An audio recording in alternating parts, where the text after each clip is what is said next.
안녕하세요. 커피앤톡입니다. 오늘도 와주셔서 감사드리고요. 바로 사연 읽어보겠습니다. 안녕하세요.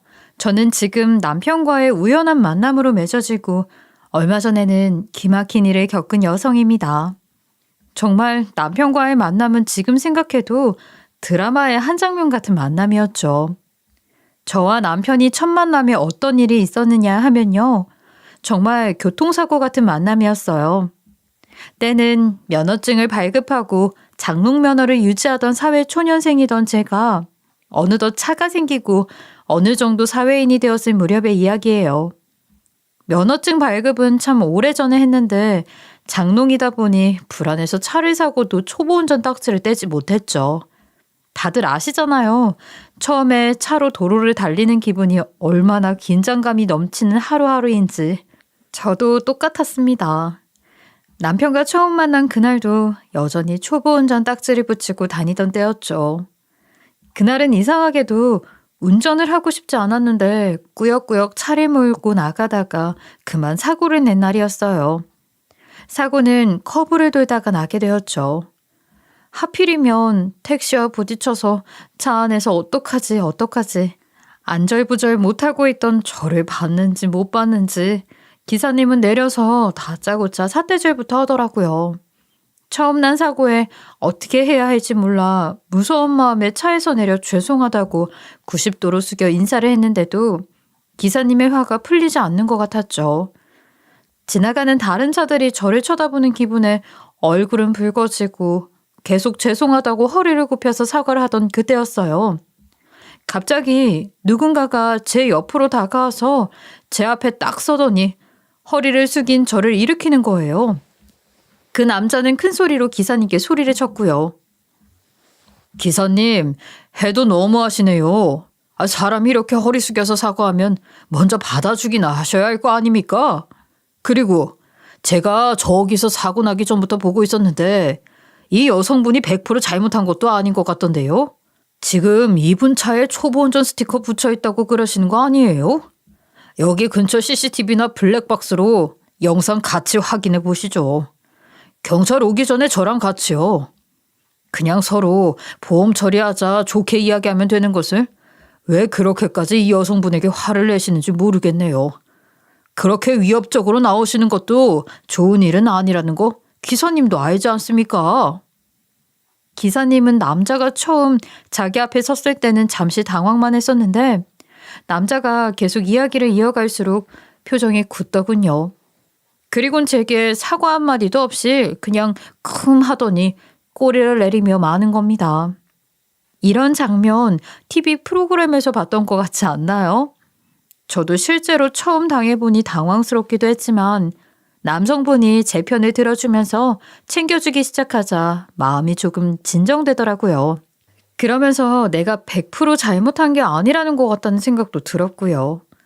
남성분 말대로 그냥 보험사에 연락해서 처리하면 되는 일인데 제 차에도 블랙박스가 있으니 영상을 보면 되는 일인데 도로 위의 모든 것이 처음이었던 제게는 미처 깨닫지 못했던 사실이었죠.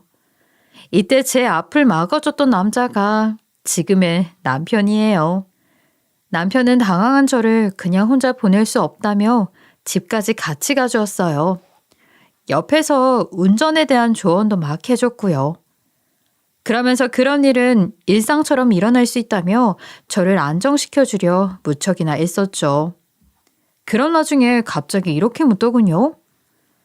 저 실례지만 혹시 살면서 큰 소리를 내본 적은 있나요? 아까 사고 현장에서 너무 고개를 숙여서 사과하시고 기사님이 막 화를 내도 한마디도 못하시고 계시길래요. 평생 욕도 안 해봤죠? 딱 보니까 그럴 것 같네요. 제가 아무 말도 없이 얼굴만 빨개져서 네, 한 번도 해본 적 없어요 라고 하자 남편은 웃으면서 말하더라고요. 제가 사람을 참 잘 보죠. 당신처럼 착한 사람이 제 생에 2번째거든요. 아까도 그냥 지나칠 수도 있었는데 제가 알던 착한 사람이 생각나서 도와줘야겠다 싶었어요. 이런 것도 인연인데 여기 제 명함 한 장 받아두세요. 다음에도 이런 일이나 곤란한 일이 있으면 언제든지 편하게 연락 주셔도 됩니다. 아직은 남편이 되기 전에 남성, 명함을 내밀면서 멋쩍게 웃으며 곤란한 일이 있으면 언제든 찾아달라는 말에 호감을 느꼈던 것 같아요.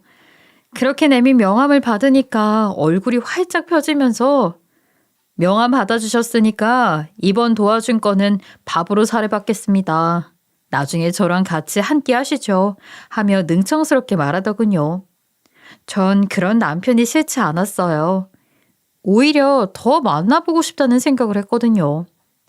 그래서 저는 남편에게 빠른 시일 내로 저녁 약속을 요청했고 남편은 흔쾌히 시간이 된다면서 그때 보자고 했죠. 그렇게 남편과 만난 그날 저녁, 저는 남편이 왜 나를 도와주게 되었는지 알게 되었어요. 남편이 시종일관 저를 보면서 이렇게 말했거든요. 이런 말 하면 속상하실지도 모르지만 정말 우리 엄마 딸이라고 해도 믿을 것 같아요. 당신이 정말 우리 어머니와 성격이 똑 닮았거든요. 다른 사람들은 저런 엄마 밑에 어찌 이런 아들이 나왔냐 하면서 그랬는데 여기 우리 엄마 딸이 있어서 그랬나 보네요. 솔직히 그때는 궁금했어요. 이 남자의 어머니라는 사람이 어떤 사람이기에 딸 같다고 말할 정도일까 싶었거든요. 이 말의 뜻이 뭘까 정말 궁금했죠. 그래서 남편의 두 번째 만남도 흔쾌히 수락했고요. 전 그렇게 남편과의 두 번째 만남에서 제 궁금증을 풀 수 있었어요. 우리 어머니는 말이죠. 정말 유리같이 맑은 사람인데 그만큼 깨지기 쉬운 사람이에요. 그러다 보니 아버지가 그런 어머니를 늘 옆에서 지켜주었죠. 평생을 그렇게 예쁘게 사셨던 분이에요. 그런데 그날 내가 당신을 보고 있는데 당신 위로 우리 어머니가 비쳐 보이더라고요. 그래서 얼른 뛰어가서 내가 저 사람을 도와줘야겠다. 내가 지켜줘야겠다 싶었죠. 당신에게 달려간 건 고작 그런 이유예요. 정말 단순한 이유죠. 저는 남편의 말을 듣고 더 궁금해졌어요. 남편이 말하는 어머니란 사람이요. 그리고 이런 사람이라면 결혼을 해도 나쁘지 않겠다 싶었고요. 그렇다고 만난 지 한 달 결혼, 이런 것은 아니었고요. 한 1년쯤 만났을 때였나? 남편이 프로포즈를 하길래 얼른 받아줬어요. 그리고 결혼을 준비하면서 시어머니를 만났는데 왜 남편이 그때 그런 말을 했는지 알겠더군요. 결혼을 준비하면서 만난 시어머니는 정말 순수한 사람이었어요. 나이가 그 정도로 들었다면 젊은 사람에게 뭐라고 한마디 할 만도 한데 전혀 그런 모습이 없으셨어요. 그 연세에 이렇게까지 때묻지 않은 순수한 사람이 있을까 싶을 정도였죠. 결혼하고 난 다음에도 마찬가지였어요. 시어머니는 변함없이 똑같았거든요. 하루는 어머님이 자신이 아끼는 거라면서 본인의 화단으로 데려가더니 어떤 항아리에 본인이 심은 꽃을 자랑하시는 거예요. 아가, 이게 뭔지 모르겠지? 여기 활짝 핀 꽃도 정말 예쁘지만 여기 이 항아리가 정말 나한테는 가치 있는 것이란다. 이게 네 시할머니가 쓰던 항아리였거든. 그런데 오래 쓰다 보니 이렇게 깨져버렸고 장독으로도 쓸 수 없어서 어쩌나 싶었는데 남편이 이렇게 고쳐주었지. 그래도 장을 담기에 무리인지라 이렇게 화분으로 살려서 사용하고 있고 말이다. 내가 얼마나 소중히 하는지 너는 알겠니? 항아리와 꽃을 보면서 활짝 웃는 어머니는 정말 신주단지를 모시는 듯 항아리를 매만졌어요. 그런 모습을 보고 저는 정말 소중한 물건인가 보다. 나중에 나도 잘 관리해야겠다. 마음속으로 생각했죠. 이렇게 결혼을 반대하는 말조차 모를 것 같은 천진난만한 분이 시어머니였어요. 하지만요, 시어머니가 이렇다고 해서 모든 가족이 똑같은 성격을 가진 건 아니더라고요. 제가 왜 마음에 들지 않는 건지는 모르겠지만 반대의 말이 1도 없는 시어머니의 대신에 친척들이 제 결혼에 반기를 들고 일어섰거든요. 어떻게 알았는지 친척들은 우리 친정의 상황이며 제 통장에 월급은 얼마나 들어오는지 알아내서 시어머니와 제 앞에서 이렇게 소리쳤죠. 아유, 지금 이런 애를 며느리라고 데려오겠다는 거예요? 이런 수준도 안 맞는 애를? 그저 자식 말만 믿고 데려온다고? 정신이 있는 거예요? 없는 거예요? 아이, 미치지 않고서는 절대 이렇게 반대도 안 하고 있을 수가 없지. 사람은요, 수준이 맞는 사람끼리 결혼하는 거예요. 수준이 맞지 않으면요, 낮은 쪽에서 높은 애를 이용해 먹으려고 안달이 난다고. 그런 당연한 것도 모르고 애를 결혼시키겠다니. 제 얼굴은 빨개질 수밖에 없었어요.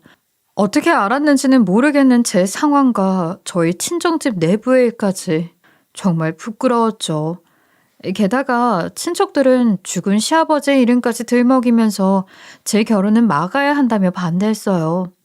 전 제가 왜 이런 대접을 받아야 하나 억울했죠.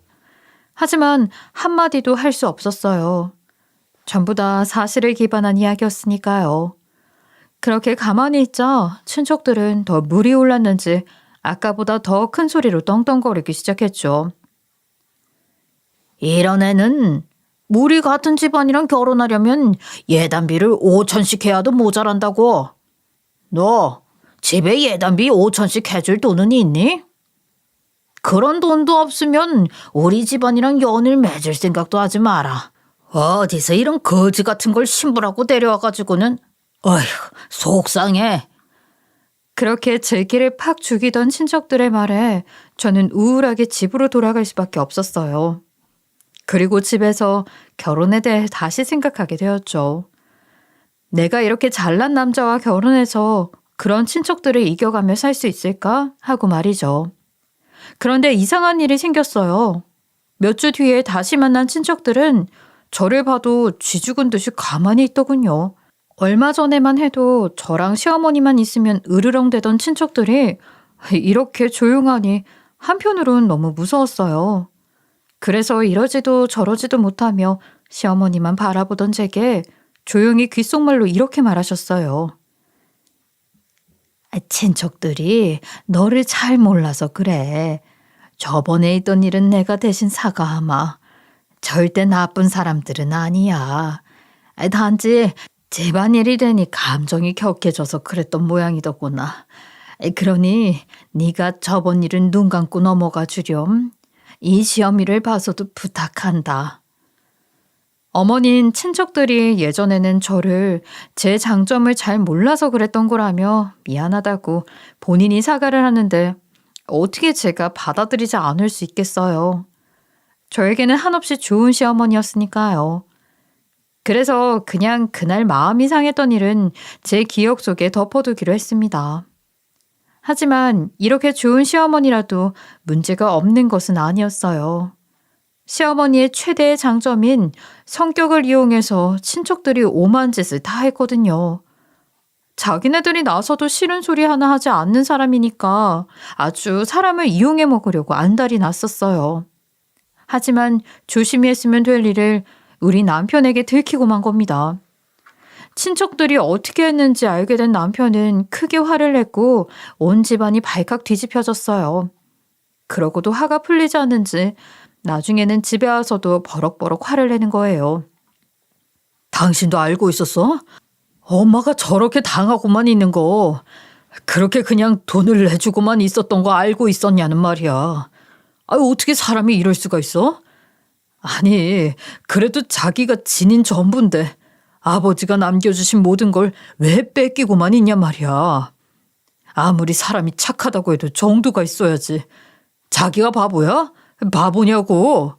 한 치 앞을 못 보는 사람이라도 그렇게 행동 안 해. 어떻게 맨날 사고를 치는 게 왜 자식한테 짐이 되고 싶어 안달이 났냔 말이야. 이때까지 당해온 것들이 한둘이 아니었는지 남편은 화가 단단히 났고 이후로는 보기 싫다며 시어머니를 찾아가지도 않더군요.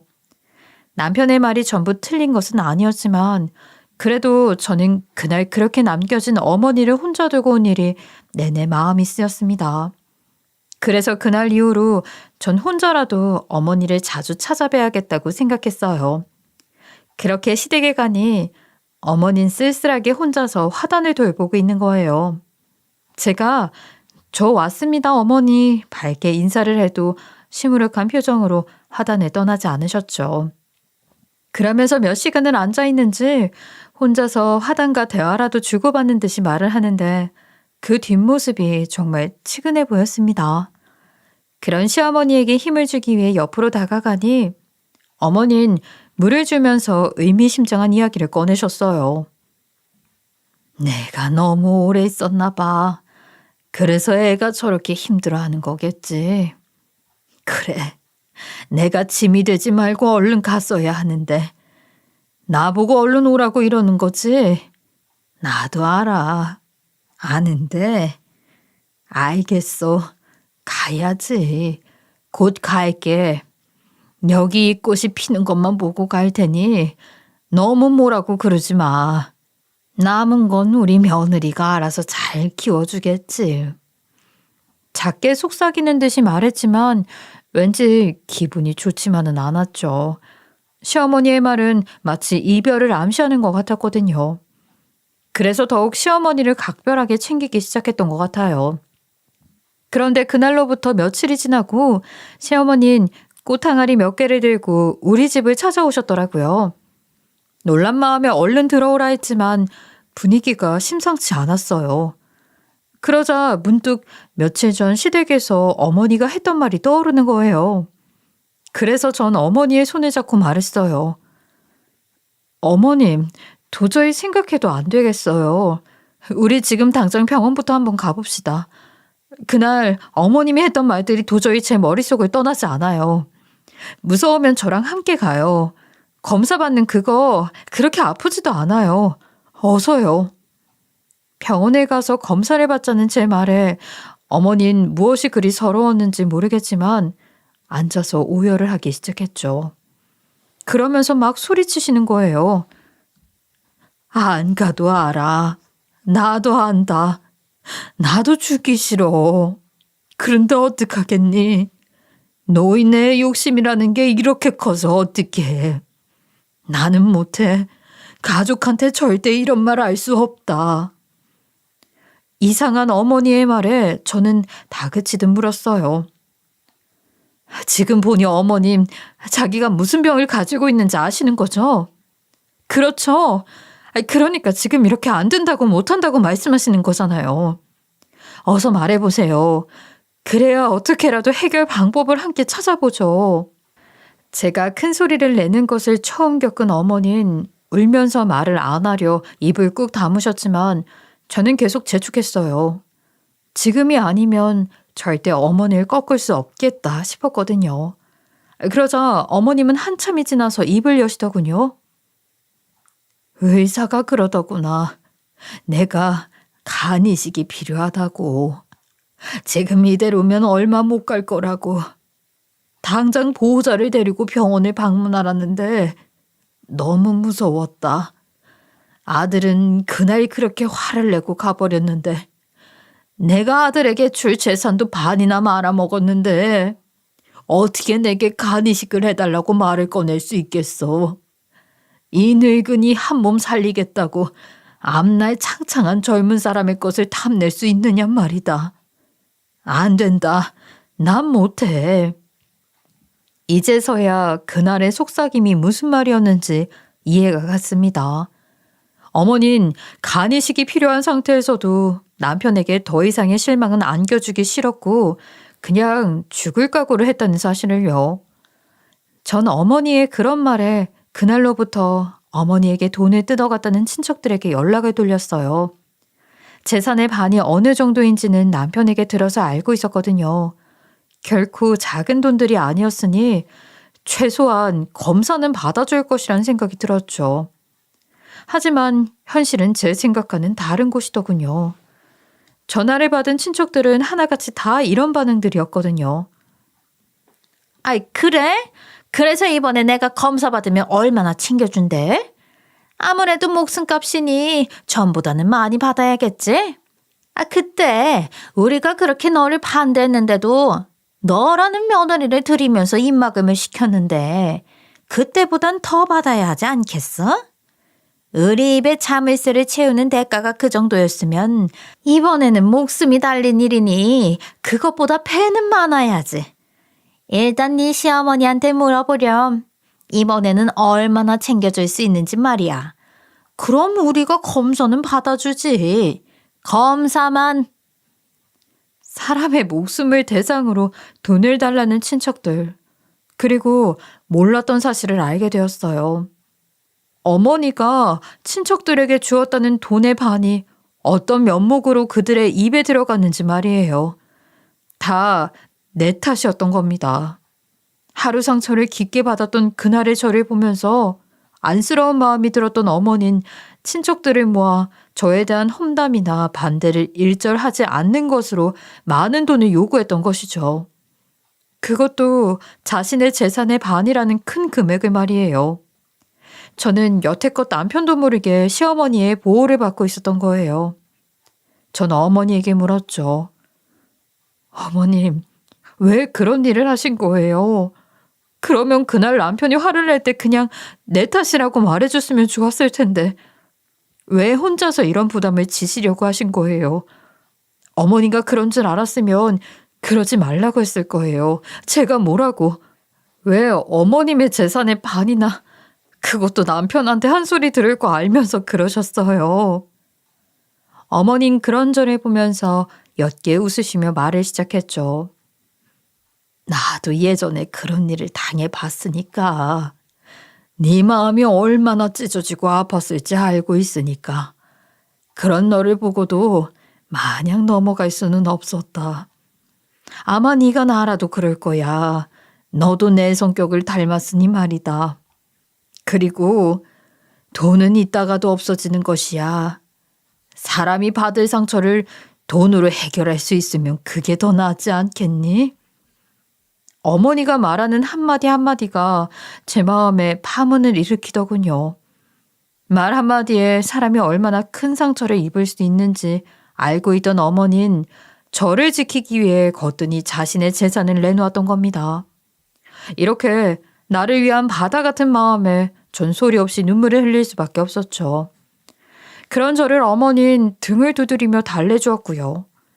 그래서 저도 검사를 받아야겠다는 결심을 하게 되었어요. 그리고 검사를 받은 지 얼마 뒤 병원에서 연락이 왔습니다. 안녕하세요. 병원입니다.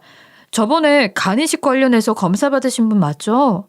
검사 결과 이식 가능할 것 같습니다. 언제 시간 되는 날 같이 병원으로 방문해 주시죠. 그 전화를 받고 얼마나 기뻤는지 모릅니다. 가능성이 있다는 말이 이렇게 기쁜 말이었구나.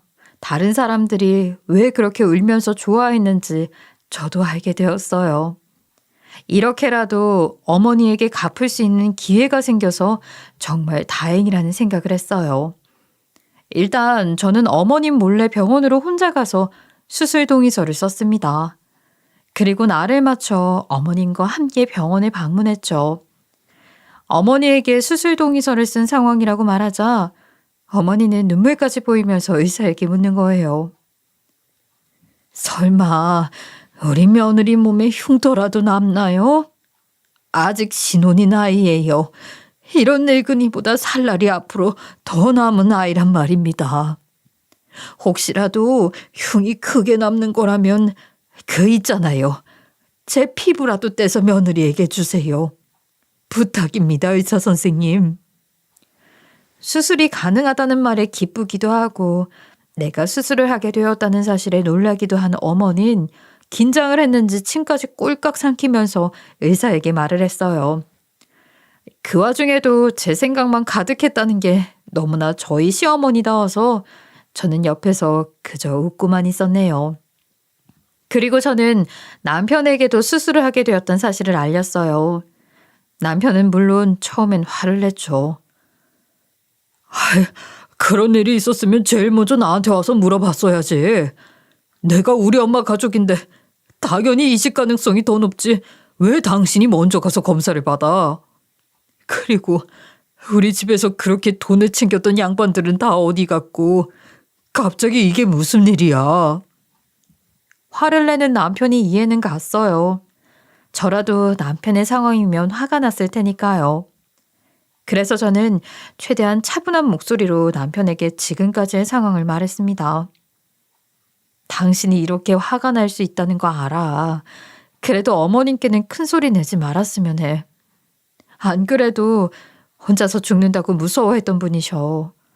당신 어머니니까 어떠셨을지는 당신이 더 잘 알겠지. 그리고 당신한테 너무 미안하다고 말을 못하겠다고 하셨어. 그래서 그냥 내가 검사 먼저 받아보겠다고 한 거고. 다행히 검사 결과 내가 어머님께 이식이 가능했고 그래서 그냥 수술하겠다고 말한 거야. 이건 어머님이 내게 강제한 것도 아니고 내 스스로 선택한 일이니까 당신이 나를 존중해 줬으면 좋겠어. 그리고 친척이라는 사람들은 도저히 사람 같지 않더라. 저번에 전화하니까 검사하는 일에도 돈을 달라고 하더라고. 또 예전에 어머님이 친척들에게 돈을 준 일은 나에 대한 험담이나 반대를 하지 말라고 했던 거였고, 그래서 내가 어머님께 해줄 수 있는 일이 없나 싶은 와중에 이런 일이 생긴 거고, 아무튼 그래서 이렇게 된 거니까 너무 큰 소리는 내지 말아요, 우리. 조용히 말을 건넨 나를 이해해 준 건지 남편은 조심스레 다가와서 저를 안아주더군요. 검사가 힘들지는 않았어? 그런 거 많이 아프다고 하던데. 차라리 당신보다 건장한 나를 부르지 그랬어. 아유, 엄마도 그래. 내가 화 좀 냈다고 나한테 못할 말도 아닌데 그걸 속으로 삼키고 있었대? 정말이지 두 사람 다 너무 착해서 내가 곁을 비울 수가 없다. 남편의 말에 저는 그제야 웃을 수 있었어요. 남편은 그날 어머니에게도 조심스럽게 자신이 했던 행동을 사과하면서 다시는 그럴 일이 없을 거라며 어머니 앞에서 선서를 하더군요. 전 그 둘의 모습이 너무 보기 좋아 한동안 서서 지켜봤고요. 그렇게 시간이 지나서 수술을 하루 앞둔 날이었어요. 늦은 밤이었는데 갑자기 어머님은 남편을 찾아가 부탁을 하나 하더군요. 너 우리 집 화단에 있는 항아리 알지?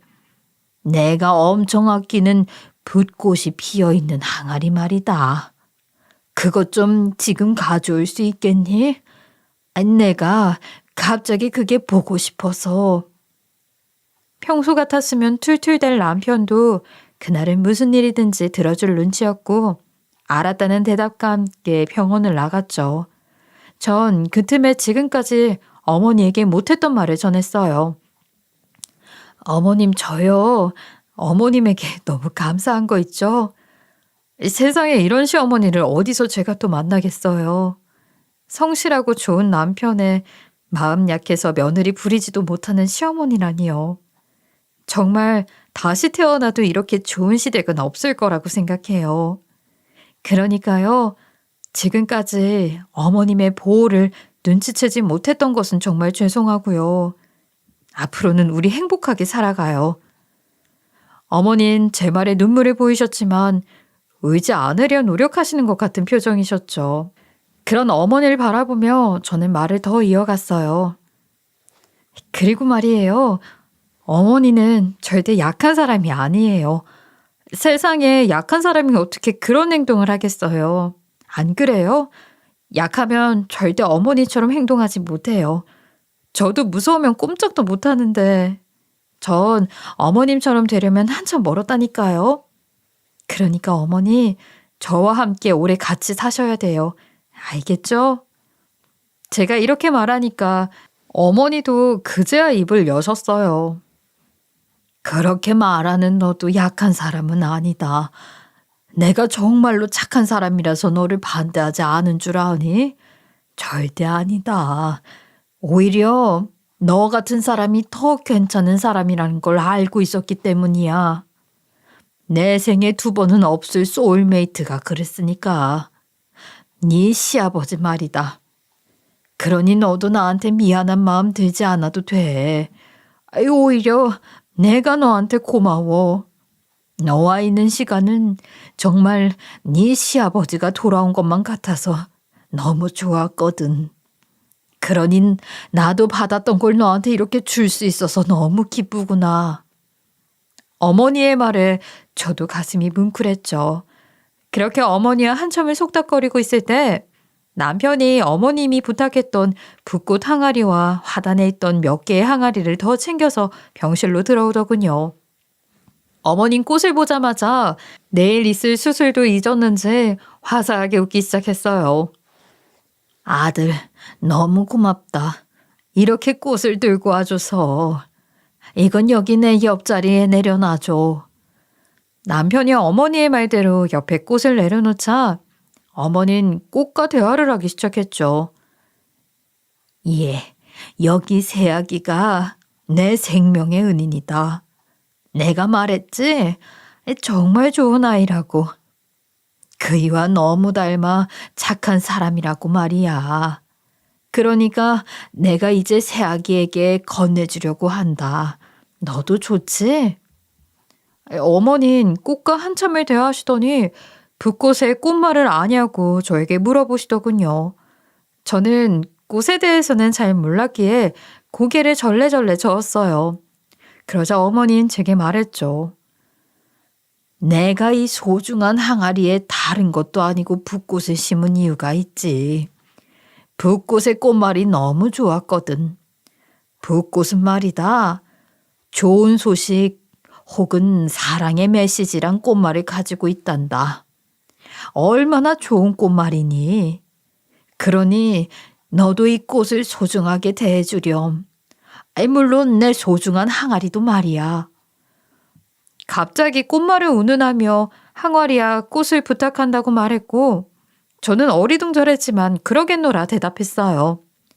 그런데 어머니는 새벽에 일어나더니 갑자기 병실에서 때 아닌 분갈이를 하겠다고 하는 겁니다.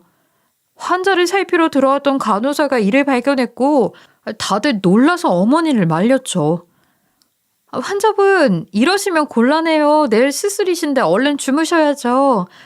그리고 이렇게 분갈이 하시면 저희도 담당 선생님에게 혼나요. 어서 그만두세요. 간호사와 어머님의 실랑이 소리에 저도 잠에서 깼고 어머니는 말리는 간호사에게 사정을 하면서도 분갈이를 꼭 해야 한다고 했어요. 내가 날이 밝으면 죽을지도 모르는 노인네입니다. 이식 받는다고 다 사는 건 아니라면서요. 그러니 생의 마지막 소원이라도 이뤄주세요. 죽기 전 노인의 부탁도 못 들어줍니까? 어머님 평소에도 부탁도 부담스러워 하시는 분이셨는데 그날 새벽에는 죽기 전의 소원이라며 모든 사람들의 만류에도 불구하고 분갈이를 계속하려고 했어요. 간호사들도 그런 어머니의 태도에 지쳤는지 마음대로 하라며 손을 놓았고 저는 그저 그런 어머니의 행동을 지켜만 보고 있었어요. 평소와는 너무 다른 행동이었으니까요. 이유가 있겠지 싶었죠. 그렇게 어머니가 항아리에 담긴 흙을 바닥으로 퍼내기를 수분 가만히 두고만 있으면 지치겠다 싶어서 저도 함께 돕겠다며 팔을 걷고 나섰습니다. 그렇게 얼마나 시간이 지났는지 항아리의 흙은 제법 많이 퍼낸 상황이었죠. 그렇게 다시 한번 흙을 퍼내려고 손을 뻗는 순간 항아리 안에서 뭔가 딱딱한 물건이 만져지는 거예요. 처음엔 크기도 작았기에 그냥 돌인가 싶었거든요. 제가 그걸 꺼내서 바닥으로 내려놓자 어머니는 잘했다면서 칭찬을 하시더군요. 그리고 항아리에서는 그런 것이 6개나 나왔어요.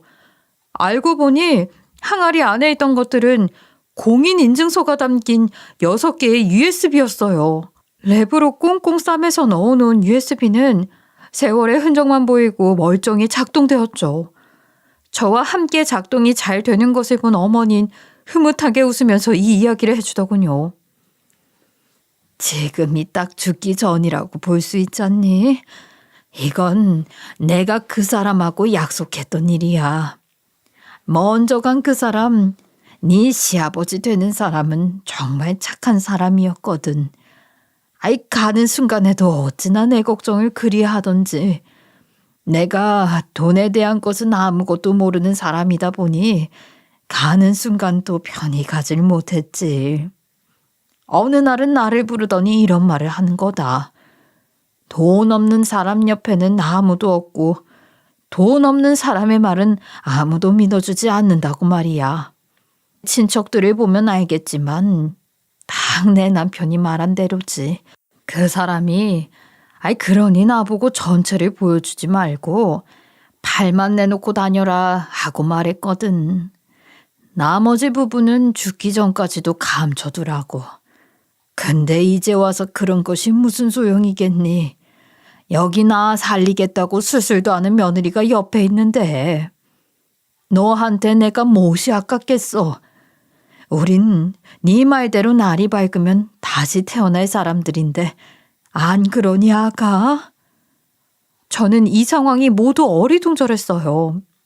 갑자기 6개의 공인인증서를 받았고 그걸로 확인한 계좌에는 상상도 못했던 돈이 있었으니까요. 알고 봤더니 어머니의 재산은 보이던 것이 전부가 아니었고 빙산의 일각이었던 거죠.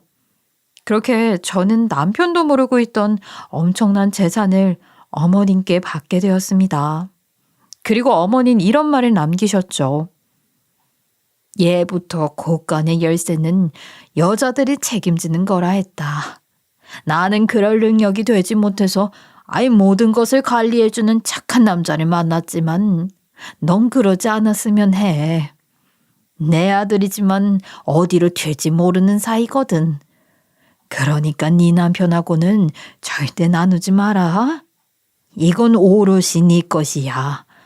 내가 너에게 주는 목숨값이자 고마움에 대한 선물이다. 어머니는 이 사실을 절대 남편에게 알리지 말라고 하더군요. 그리고 아침이 밝아 찾아온 남편의 앞에는 저는 어머니가 말했던 충고를 마음으로 다지며 웃으면서 능청을 부렸어요. 어때?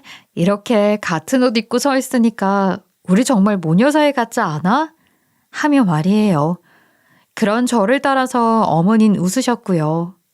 어찌 보면 남의 눈에는 희극처럼 보였을지도 모르겠어요. 수술을 앞둔 사람들이 이렇게 웃으면서 서 있으니까요. 수술은 오후에 있었는데 시간이 점점 다가오자 무섭긴 하더라고요.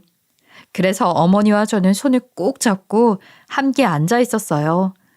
둘 다 겁쟁이라 덜덜 떨면서 기다렸지만 하나가 아니라 저흰 둘이었으니까요. 서로를 지켜주자는 마음은 같았어요. 그렇게 수술은 끝이 났고 결과는 보시다시피 정말 좋았습니다. 제가 이렇게 사연을 전하고 있으니까 말이에요. 대신 삶은 이전과 조금 달라졌어요. 생각보다 큰 수술이었기에 어머님은 회복을 위해 오랜 시간을 병원에 있어야 했고 저도 어느 정도는 병원에서 머물며 다른 사람의 보살핌이 필요했죠. 그 일은 남편이 대신 전부 해주었고요. 남편은 수술 전에 했던 말이 거짓이 아니라는 것을 보여주듯이 우리 둘에게 엄청 잘해줬어요. 평소에도 정말 좋은 남편이었지만 말이죠. 그런 남편과 저는 어머니의 현재 거처에 대한 이야기를 먼저 나눴어요. 이렇게 수술도 했으니 우리 근처로 모시자고 말이에요. 그때까지도 서로의 집은 생각보다 거리가 멀었거든요. 저도 어머니를 보기 위해서는 긴 시간 차를 타고 갔어야 했고 어머니는 운전도 하지 못했으니 우리 집으로 찾아오기 위해 큰 맘을 먹어야 했으니까요. 남편은 제 말을 듣고 일리가 있다고 느꼈는지 본인이 나서서 당장 집을 알아보겠다고 하더군요. 정말 듬직하죠? 남편이 찾아온 집은 다른 곳도 아니고 바로 우리 옆집이었어요. 우연히도 옆집 사람들이 때마침 해외로 이사를 가게 되었다고 하더군요. 저는 그 소식을 듣고 너무나 좋았어요. 그래서 태어나자마자 남편과 함께 어머니가 살게 될 집의 리모델링을 하기 시작했어요. 어머님이 좋아하시는 식물을 얼마든지 기를 수 있도록 큰 화단을 먼저 만들었죠. 그리고 아직까지는 거동이 불편하시기 때문에 집안 곳곳에 잡을 수 있는 것들을 마련했고요.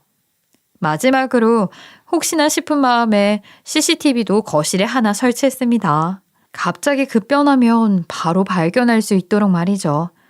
물론 당연히 어머니의 허락은 다 받은 상황이었고요. 어머닌 새 집에 들어서자 너무 좋아하셨어요. 평소에 길렀던 화분들도 모두 가져와 집에 두었으니까요. 지금은 집에 놀러 가면 꽃에 물을 주면서 좋아하는 어머니의 모습을 볼 수 있어서 너무 기쁩니다. 어머니도 그렇게 좋아하는 꽃에게 물을 줘야 한다는 생각 때문인지 예전보다 더 건강해지신 느낌이고요. 그리고 가장 중요한 것은 친척들과 멀어질 수 있었다는 거예요. 처음에는 이사한 시어머니를 몇 번 찾아오곤 했지만 거동도 불편하고 꽃에만 관심을 주는 어머니의 태도에 불만을 표했어요.